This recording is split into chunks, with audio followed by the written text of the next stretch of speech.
கர்த்தருடைய பரிசுத்த நாமம் மகிமை அடைவதாக. இந்த நாளுக்கான கர்த்தருடைய வார்த்தை சங்கீதம் 19வது சங்கீதம் 14வது வசனம்.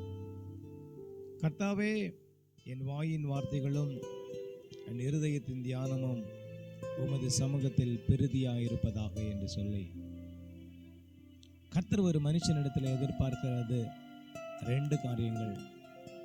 ஒன்று அவனுடைய வாயின் வார்த்தைகள், இரண்டாவது அவன் இருதயத்தின் யோசனைகள். இது 2 காரியமும் தேவ சமூகத்தில் பிரியமாய் இருக்கும் என்று சொன்னால், அவனுடைய வேண்டுதல் என்னவோ அந்த வேண்டுதல்கள் தேவ சமூகத்தில் கேட்கப்பட்டு அந்த வேண்டுதல்கள் நிறைவேற்றப்படும். எனக்கு அருமையான தேவனுடைய பிள்ளைகளே, உங்களுடைய வாயின் வார்த்தைகளை நீங்கள் கவனித்துக் கொள்ளுங்கள்.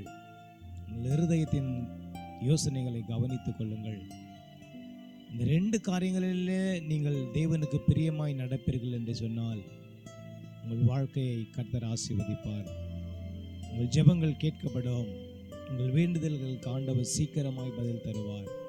ஆண்டவருடைய இருதயம் உங்களுடைய வாயின் வார்த்தைகள் நிமித்தமாகவும் உங்கள் இருதயத்தின் யோசனைகள் நிமித்தமாகவும் அது பிரியமாய் இருக்கும் பொழுது, கர்த்தருடைய தேவைகள் எல்லாவற்றையும், நம்ம ஜெபங்கள் எல்லாவற்றையும் கேட்டு சீக்கிரமாய் அதிசீக்கிரமாய் பதில் தருவார். அப்போது நாம் தேவனால இந்த பூமியில ஆசீர்வதிக்கப்பட்ட ஒரு வாழ்க்கையை நாம் வாழ்வோம். கர்த்தர் தாமே இந்த வார்த்தைகளை ஆசீர்வதிப்பாராக. ஆமென்.